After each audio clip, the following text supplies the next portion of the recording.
Salute, salute, salute. Let me know if you can hear me good. As you come in, hit that like, subscribe button if you haven't already, you know.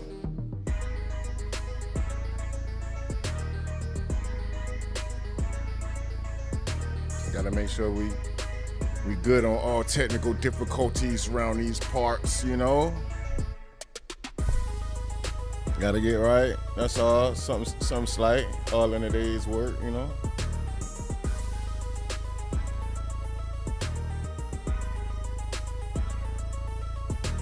Let me know, chat. Let me know if you can hear me though.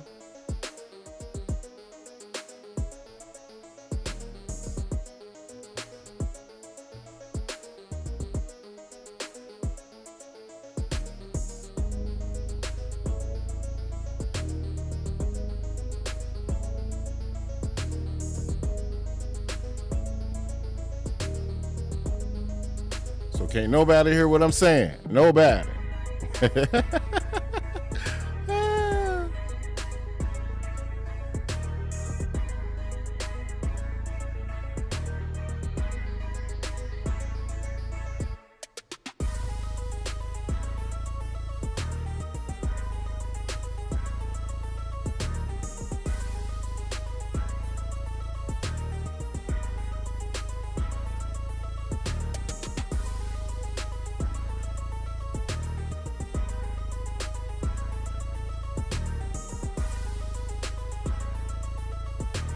I don't know. We're gonna make it work.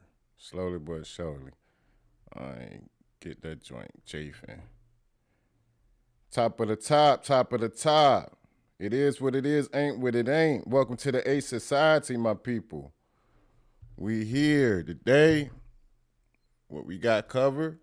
We gotta slide onto this Mexico journey, you know, and to see what's going on. Cause of it's a lot going on. And I'm glad that shit ain't here at a high-end rate.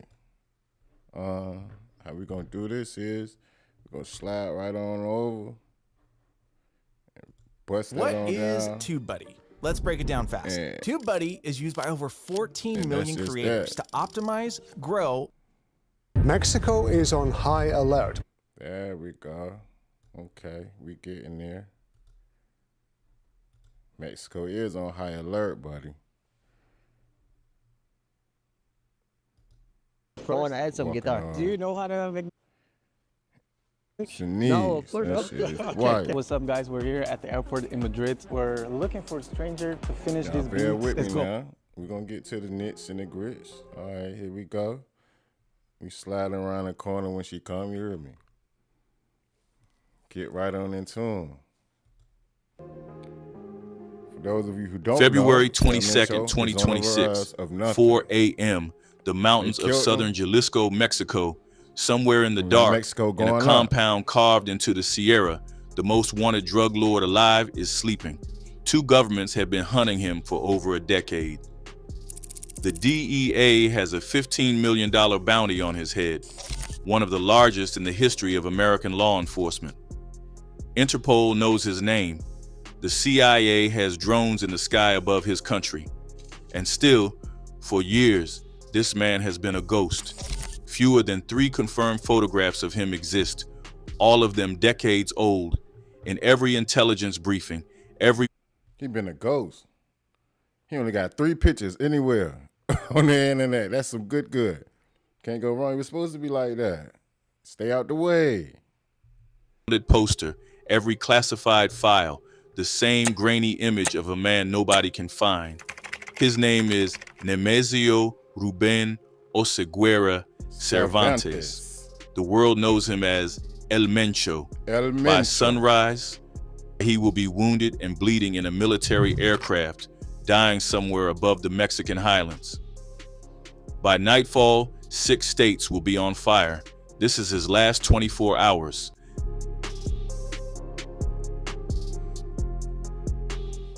(1966), a village buried deep in the mountains of Michoacan, Mexico.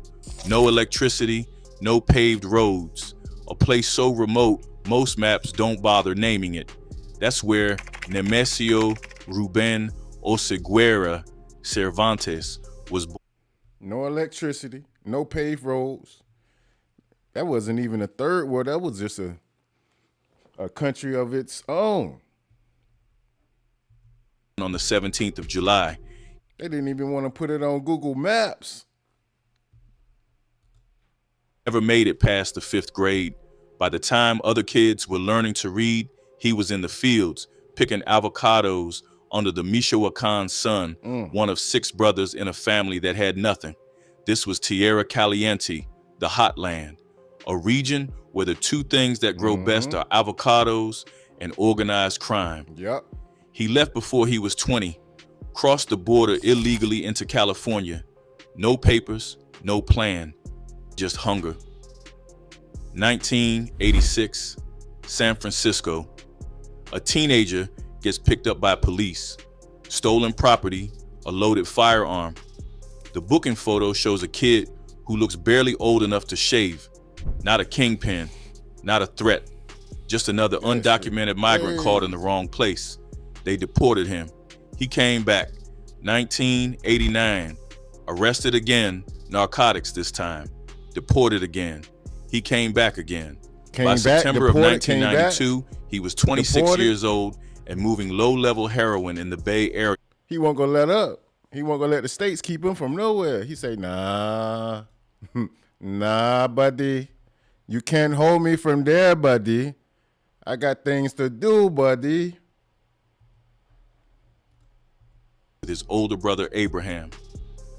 One night, the 2 brothers walked into the Imperial Bar on San Francisco's rough edge of the Tenderloin to close a deal. 5 ounces of heroin, $9,500. The buyers paid in clean bills, too clean, too neat, stacked perfectly the way real street money never is. Nemesio noticed. He told Abraham, these men are cops. Walk away. He was right. It was already too late. 3 weeks later, federal agents arrested both brothers on drug trafficking charges. In court, Nemesio made the choice that would define everything that followed. Abraham already carried 2 felony convictions. A third would likely mean life. So Nemesio pleaded guilty, took the weight, protected his brother. He told the court by all accounts to give him the minimum. She gave him 5 years. He served 3 at Big Spring Correctional Center in West Texas, a federal prison built. Hope everything's going good on your end. I appreciate that. You didn't have to, Miss Ma'am. That was for, for the grouping activities. But you touched my soul. Thank you, lady.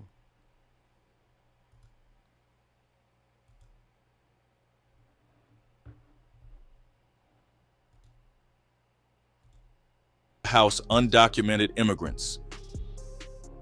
1997, deported back to Mexico, 31 years old, convicted felon, banned from the United States for life. Most men in that position disappear into the margins. Nemesio Oseguera Cervantes did something nobody saw coming. He became a cop, joined the local police force in Cabo Corrientes and Tomatlan, Jalisco, wore the uniform, carried the badge. DEA Special Agent Kyle Morey, who would later lead the American investigation from Los Angeles, understood exactly what that period meant. Mencho wasn't rehabilitated. So he went to do the deal on his 4th or 5th time back into the States, being deported after deportation after deportation. And while he was in the deal, counting the money, looking at the money, he looked and noticed that the bills were too straight. All the money was brand new, and the bills were too straight. Everything was in order, too much in order. So that's when he knew that he was dealing with the police. But after the fact, he told his brother, and then 2 weeks later, they got captured. He was studying, learning how law enforcement thought, how it moved, how it could be bought. every shift was intelligence. He left the force, joined the Millennial Cartel as a sicario. The sicarios. When Sinaloa Capo Nacho Coronel was killed in 2010, and Millennial leader Oscar Valencia was arrested. Imagine being able to build an app with your name on it, just by thinking about it. Meet Base 44, a complete AI. The structure fractured. El Mencho didn't fracture with it. He declared war on Sinaloa and partnered with his wife's family, the Gonzalez Valencia money laundering network, and built something entirely new. One thing about the culture, I can say, they keep it in the family. They keep within the family, you know? His primo go spend with his primo, his brother gonna spend with his brother, his auntie go, you know? It's like, people say, it's 17 of them staying in one house. Yeah, but I bet you 9 times out of 10, every last one of them working every day, getting paid every day. Well, I would say weekly, bi-weekly, however it go. But they on the come up, and that's what it's about. A lot of people can't justify, or they don't have the means to justify because of the fact that they can't understand why. But that's the reason why. And in two years, you'll see all of them driving big trucks, big wheels. After that fact, they're getting some properties. Everybody, it's all for the countdown. It's all for the countdown. From the wreckage. He called it the Jalisco New Generation Cartel. CJNG, within a decade, it had presence in all 50 American states and more than 40 countries. By 2019, the DEA assessed El Mencho's cartel was moving at least 1/3 of all drugs entering the United States.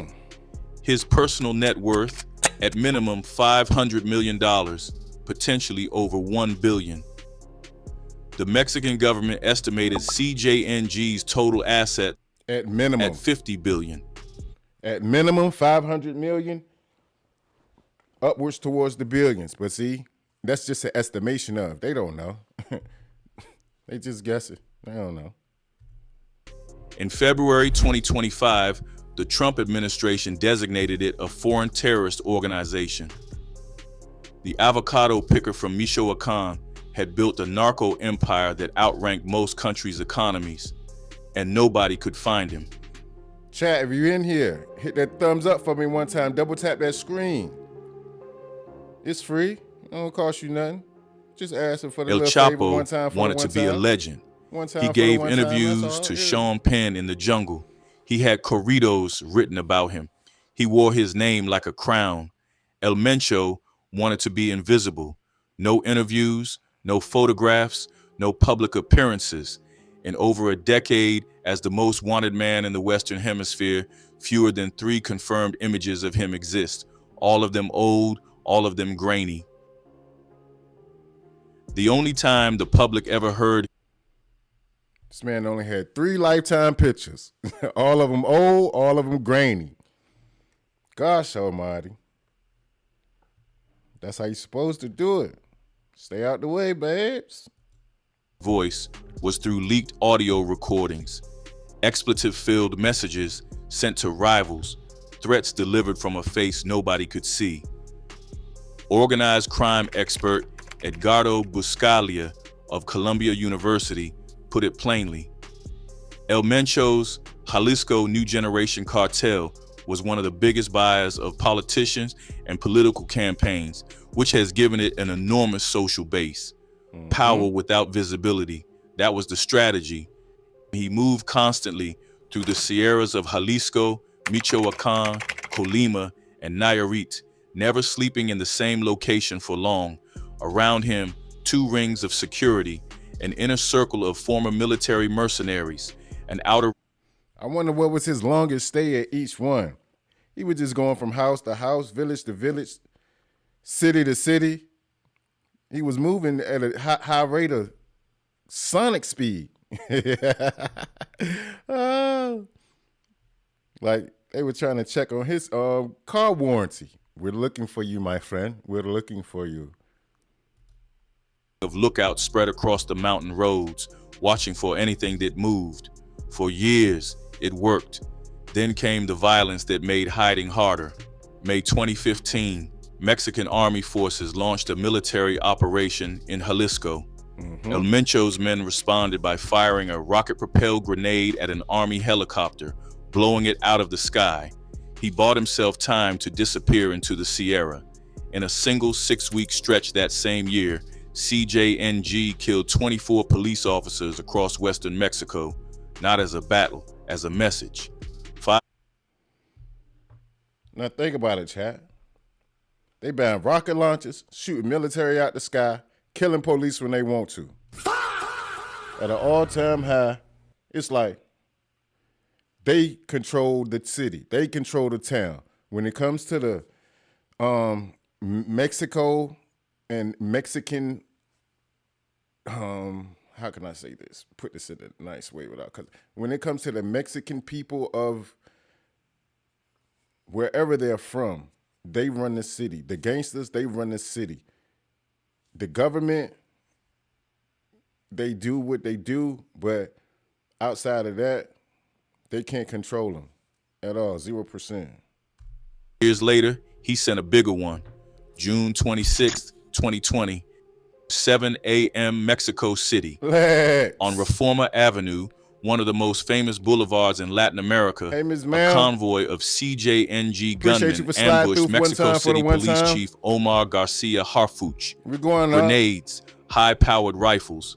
Harfuch took 3 bullets. 2 bodyguards and a civilian bystander were killed.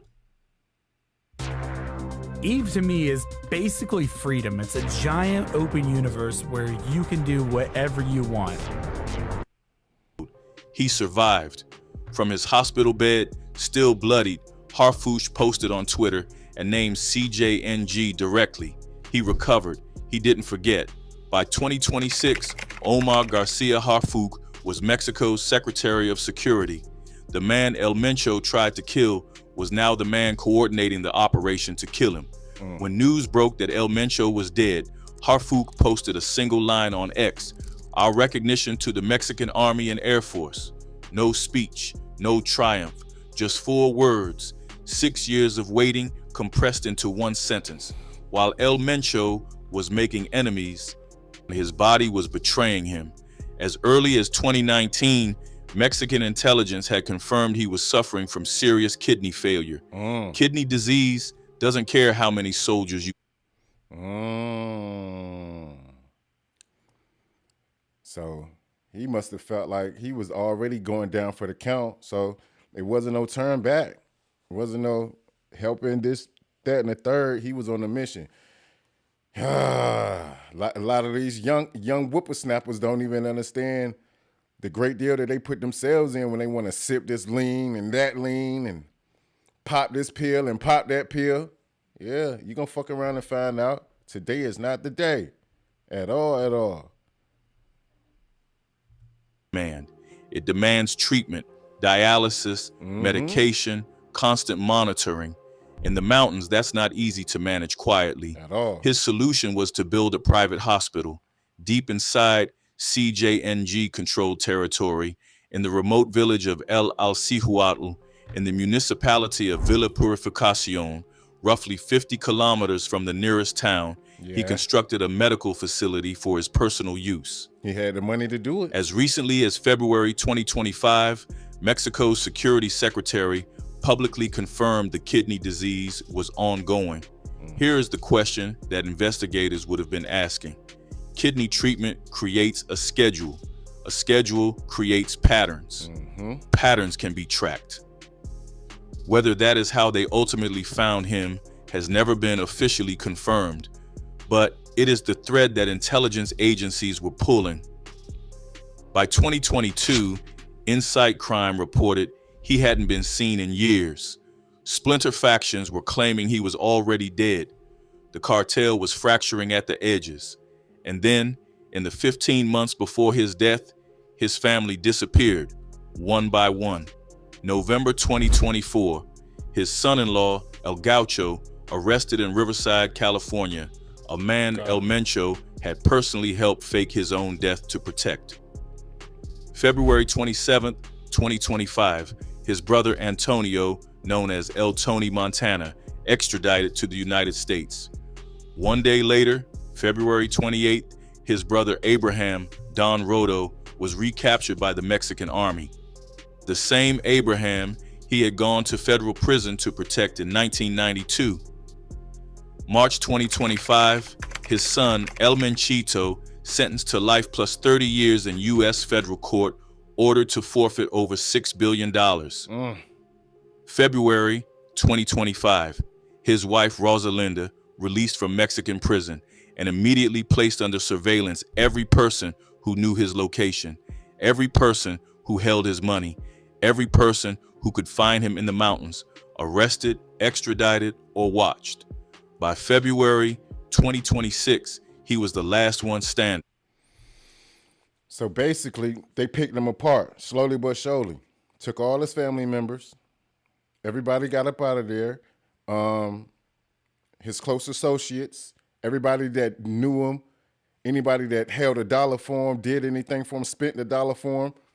They wanted to dissect this man bit by bit to get him out in the woodwork so that they could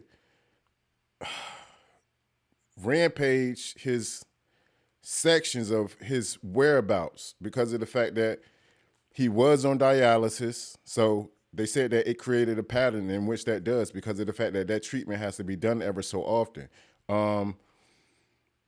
He wanted to build a hospital, but they didn't have that all the way integrated into fashion and into stone. But even still with that, it still created a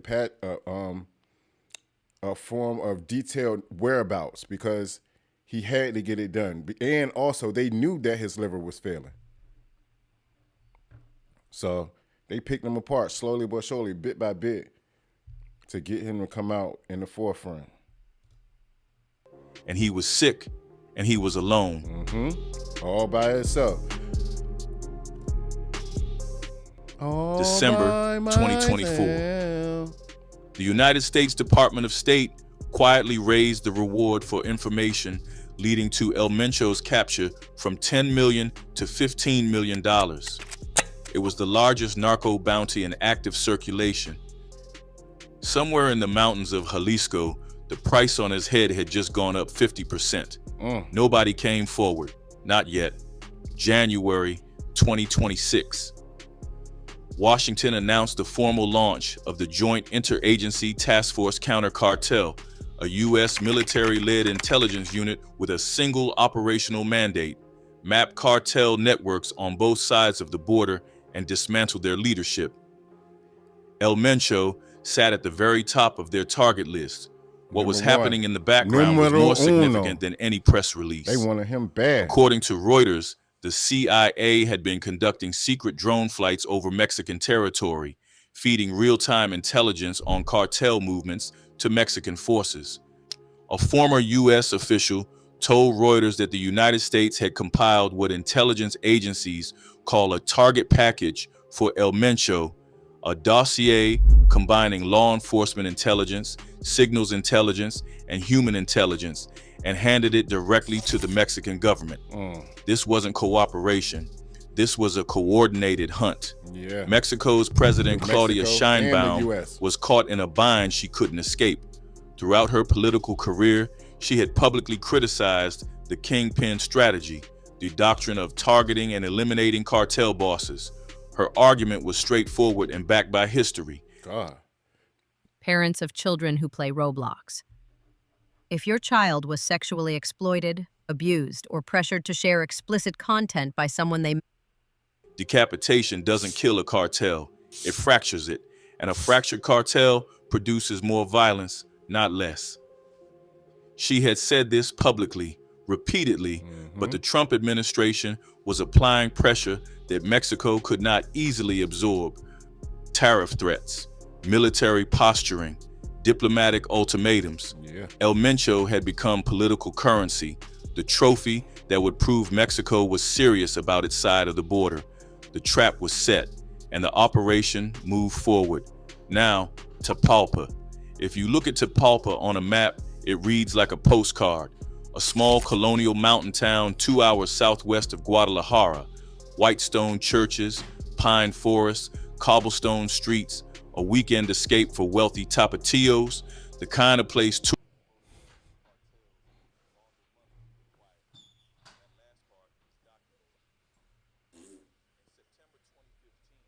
Nearly a decade before the operation, the U.S. Treasury's Office of Foreign Assets Control sanctioned specific CJNG businesses operating in Tapalpa. Among them, a rental cabin operation identified as a front for cartel money. El Mencho's organization had roots in that town for 10 years.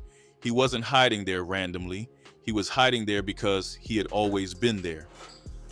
By the evening of February 21st, 2026, Mexican Army Special Forces had confirmed intelligence placing El Mencho in the Tapalpa area. The operation was authorized at the highest levels of both governments. Soldiers were moving into position before midnight. Here is what we don't know and what may never be confirmed. We don't know how they found him. Was it a human informant? Someone who decided $15 million was worth more than loyalty to a dying boss? Was it signals intelligence, a phone, a radio, a pattern of communications that broke his cover? Was it the medical treatment? Dialysis doesn't happen in the dark. Equipment moves, people talk. Was it someone from his inner circle? Someone arrested, someone pressured, someone who chose survival over silence? All of the above. The Mexican Ministry of Defense has not said. The CIA has not said. Nobody has said. What we know is this: the objective. And I don't think they are going to say anything. Because if they say anything, if it was somebody that told on them, whoever told on them, that little $15 million ain't going to hold them down for that long, because they're going to end up on a postcard, on a T-shirt, somebody. They're going to be planning a funeral for that one, whoever said whatever they said. So it's best that they keep all details to themselves. That's what they need to do. The record from the official statement of Mexico's Ministry of Defense was to capture him alive.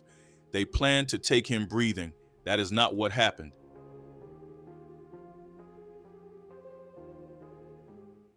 Sunday, February 22nd, 2026, before sunrise, Tapalpa, Jalisco, Mexican Army Special Forces moved in from multiple positions simultaneously. National Guard units held the perimeter. Mexican Air Force assets were overhead. Intelligence personnel from the Attorney General's office were embedded in the operation. This was not a raid improvised in the field. This was months of preparation, converging on a single point in the dark. The moment troops breached the compound, CJNG fighters opened fire. What followed was a sustained firefight in the Sierra. 4 CJNG operatives were killed at the scene. 2 were arrested. 3 others were gravely wounded. Among them, the man the operation had been built to find. When the shooting stopped, soldiers moved through the compound. Armored vehicles, rocket launchers capable of bringing down aircraft, heavy arms stockpiled in the mountains like a small army's arsenal. And in the wreckage of the firefight, wounded and in custody, Nemesio Ruben Oseguera Cervantes, El Mencho, finally in the hands of the Mexican state. 3 members of the Mexican Armed Forces. One thing about it, 2 things for certain. Their names gonna be longer than the motherfucker. Oh, bullshit. El Guaro Lajaro. Exchange. Standard protocol for a capture of this magnitude meant one thing: transfer immediately to Mexico City. A military aircraft was prepared. El Mencho, wounded, bleeding, was loaded aboard. The plan was federal custody, interrogation, the full weight of the Mexican justice system. He never arrived. He was already dying. Somewhere above the mountains of Jalisco, en route to the capital, Nemesio Oseguera Cervantes died from his wounds. The man who had spent over a decade evading every government on earth died in the air, in the custody of the army he had spent years humiliating. The man who shot down a military helicopter with a rocket-propelled grenade to escape the Mexican army in 2015 was transported by the Mexican Army's own aircraft. He didn't make it off the plane. Nope. In Mexico City, Omar Garcia Harfoot, the man. I haven't been to the grocery store in over a year, but I'm eating healthier than ever. Here's how I did it. Meal planning used to be such a nightmare. The endless grocery lists, finding nutritious recipes, and man CJNG had shot 3 times on Reformer Avenue in 2020, opened his phone and posted 4 words on X: "Our recognition to the Mexican Army and Air Force." No speech, no press conference, no photograph, just 4 words from the man who had waited 6 years for this day. Well, 4 then words, 'cause Mexico started burning. Within hours, CJNG unleashed coordinated violence across 6 states. 21 highway blockades ignited across Jalisco alone by 3 in the afternoon. Vehicles set ablaze across Jalisco, Michoacán, Colima, Tamaulipas, Guanajuato, and Aguascalientes. Governor Pablo Lemus Navarro activated a code red state of emergency. Public transport suspended, schools canceled, civilians ordered to stay home. Guadalajara went silent. A city of 5 million people scheduled to host FIFA World Cup matches in June 2026 became a ghost town in an afternoon. Then gunmen entered the international airport. Travelers abandoned their luggage and ran through the terminals. Delta, Alaska, American Airlines, Southwest, and Air Canada canceled all flights to Puerto Vallarta and Guadalajara. They showed up better cancel all the flights. Nobody going there. Who the hell want to go there at this time of day, this time of night, with everything that's going on? Nah, not I. Not I. Prison riot broke out in Puerto Vallarta. A jail guard was killed.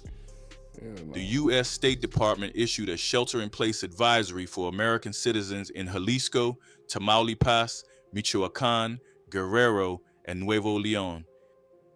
From Washington, White House spokesperson Caroline Leavitt confirmed that U.S. intelligence had provided support to the Mexican government. Deputy Secretary of State Christopher Landau called El Mencho one of the bloodiest and most ruthless drug kingpins in history, then added, "The good guys are stronger than the bad guys." And that reads, "I've just been informed that the Mexican security forces have killed El Mencho, one of the bloodiest and most ruthless drug kingpins. This is great development for Mexico, the U.S., Latin America, and the world. The good guys are stronger than the bad guys. Los buenos somos más que los malos." The rest of it is in Spanish. If you can read it, you got it. Kingpins in history, then added, "The good guys are stronger than the bad guys." In Guadalajara, the streets were empty and the fires were still burning.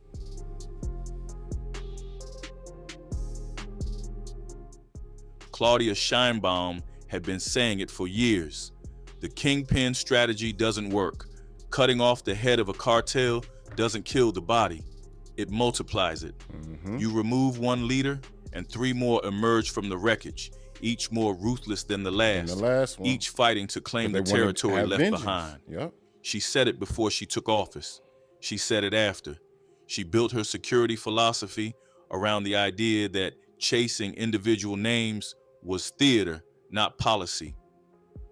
On February 22nd, 2026, under sustained pressure from the Trump administration to produce visible results on drug trafficking, President Claudia Sheinbaum authorized the operation that produced the biggest kingpin kill in the history of the Western Hemisphere. Her public statement that day was careful. She applauded the military. She called for calm. She emphasized that the rest of the country was functioning normally. She did not call it an assassination. The official position was precise. It was a capture operation that turned fatal, a legal, procedural distinction that mattered enormously to her government. By midnight, every news channel in the world was broadcasting footage of burning highways, empty airport terminals, and a ghost city that was supposed to host the FIFA World Cup in 4 months. The president who said killing cartel leaders was wrong had just overseen. I don't know. That's still going to go down with the FIFA World Cup. They might move that somewhere else. They're going on a rampage, buddy. The killing of the biggest cartel leader alive. And she was watching her own warning come true in real time on every screen in the country before the night was over. The question that follows is the one nobody can answer yet. What happens to CJNG? New year, same goal. Keep your sound original. Meet Co-Producer, a plugin that finds samples that fit your music fast. Analysts broadly agree on one thing: it survives. El Mencho built a deliberately decentralized structure, regional sales operating with significant autonomy, designed specifically so that no single arrest or death could collapse the whole. The organization is too embedded, too diversified, too global to simply stop existing because its founder is dead. One person? That doesn't mean Vonda anything. Felbaugh Brown of the Brookings Institution put it plainly. Apart from the heads of the Sinaloa cartel, El Mencho has been the biggest prize for many years. A tremendous amount of violence is going to happen.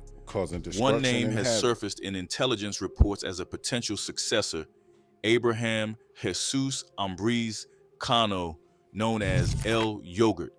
29 years old, a Michoacan operator who commands a CJNG Special Forces cell linked directly to El Mencho's personal protection unit. He survived a major Mexican Navy raid in 2025 and has allegedly incorporated former Colombian and Guatemalan military personnel into his operation.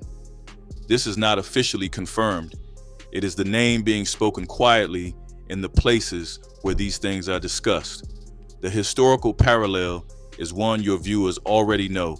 When Joaquin El Chapo Guzman was captured, the Sinaloa cartel did not collapse. It fractured. Factions turned on each other. Violence surged into the vacuum. The removal of the man created a war over what the man had controlled. CJNG, with operations across 40 countries and 50 American states, has considerably more vacuum to fight over, which brings it back to the beginning, to a bar in San Francisco, 1992, a 26-year-old man standing in front of a federal judge, choosing to absorb a prison sentence to protect his older brother Abraham, choosing loyalty over freedom, walking into Big Spring Correctional Center in West Texas so that one person he loved would not spend his life behind bars. 33 years later, one of the final moves of the intelligence operation closing around El Mencho was the recapture of that same brother, Abraham Don Rodo, seized by the Mexican army on February 28, 2025.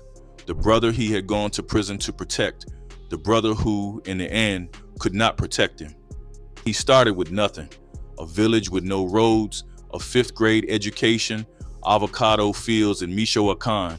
He built an empire that stretched across 40 countries, moved a third of the drugs entering the United States, and made 2 governments spend a decade and $15 million trying to find him. He went to prison for his brother, and in the mountains of Jalisco at dawn on a Sunday morning in February, it ended the way it always ends for men like him. In a firefight he couldn't escape.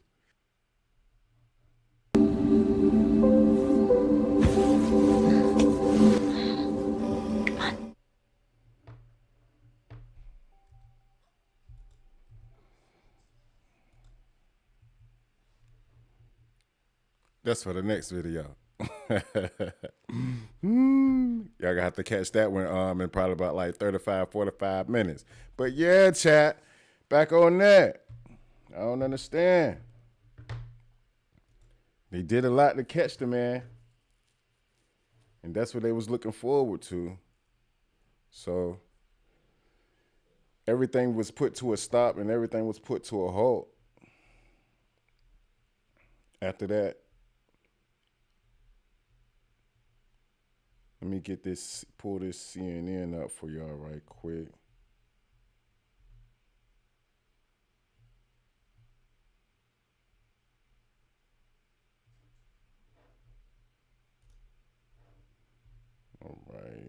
Fights from the area. U.S. Embassy, stranded American tourists. There we go. That's what I was looking for. See if y'all can view this. Okay. Right there. Stranded American tourists say that they were struggling to get food. Los Angeles resident Natalie Baer, who was visiting Puerto Vallarta with her boyfriend, told CNN the couples were struggling to find food after violence broke out in the city on Sunday. Baer was shocked to wake up and see clouds of smoke and cartels wreaking havoc in the city after the military raid that targeted the drug lord known as El Mencho. Baer and her partner are staying at a boutique hotel that does not have a restaurant, and with the city closed down, we're struggling to find food. We had no food, absolutely nothing besides 2 oranges. And then we also got tips from the neighbors, but otherwise starving all day. All restaurants and markets were closed. The following day, they managed to find a place that was serving food, but said they queued for 2 hours along with the hungry people.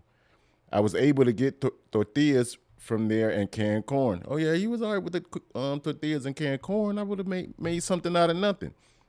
Baer shared images and videos of some of the damages in the area she took while driving in her rental car, including burnt out buses, cars, and a damaged gas station. Whoa. Oh yeah. That's a bus. All the way down to the T, to the bones. She said the couple were hoping to fly out to Puerto Vallarta on Tuesday. I just hope that this was just one-time thing for Puerto Vallarta, that it can continue to thrive, she said.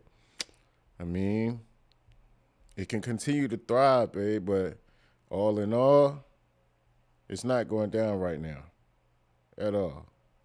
It's not. It's not. So y'all just need to hold on, get up out of there. You want this city to thrive, baby, you just need to go home. You and your partner need to go home, chillax, get y'all some Wendy's, and be thankful and blessed that y'all could do so, because of the fact that if they wanted to, they could have binged you.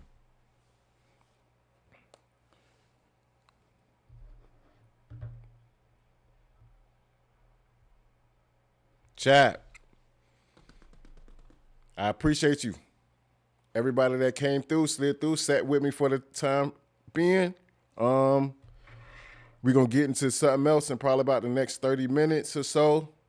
Let me just get my refresh on, get me some water up in me, and then I'm going to be going live again in the next like 30 minutes, 45 minutes, I say, on something, on a different subject. If you haven't already, tap that like, subscribe. The channel just going to be going up. Once I build up, chat, I'm going to be looking for mods, getting mods, but I'm going to be paying my mods, like, because that is work. Modding on a channel, especially with channel with growth, that is work. A lot of work. So be on the lookout for that. Giveaways real soon. 500. Once I reach 500 subscribers, I'm going to be doing a mega giveaway. Then 1,000, another mega giveaway. And we just going to grow from there, chat. So everybody stay on the lookout. I appreciate y'all for staying here, staying with me. It's been something, you know, something slight. We getting there. We working towards the goal. The goal is just to keep growing. The Ace Society, we just going to keep growing. That's all. It's all in a day's work. Y'all have been much more than, you know, thanks for hanging with the kid. Thanks for hanging with the kid. Because without you, without y'all, there is no me. I just want to get that out of the way. A lot of people forget that without your subscribers and without people tuning into you, you have nothing. So always keep that dear to heart and always know that. Because that's what's going to keep you moving, motivated, you know, and strong. So for all the aces and the ASETs in the building, Appreciate you. And always remember, we don't fold, we ace. Appreciate y'all. It's been one of those.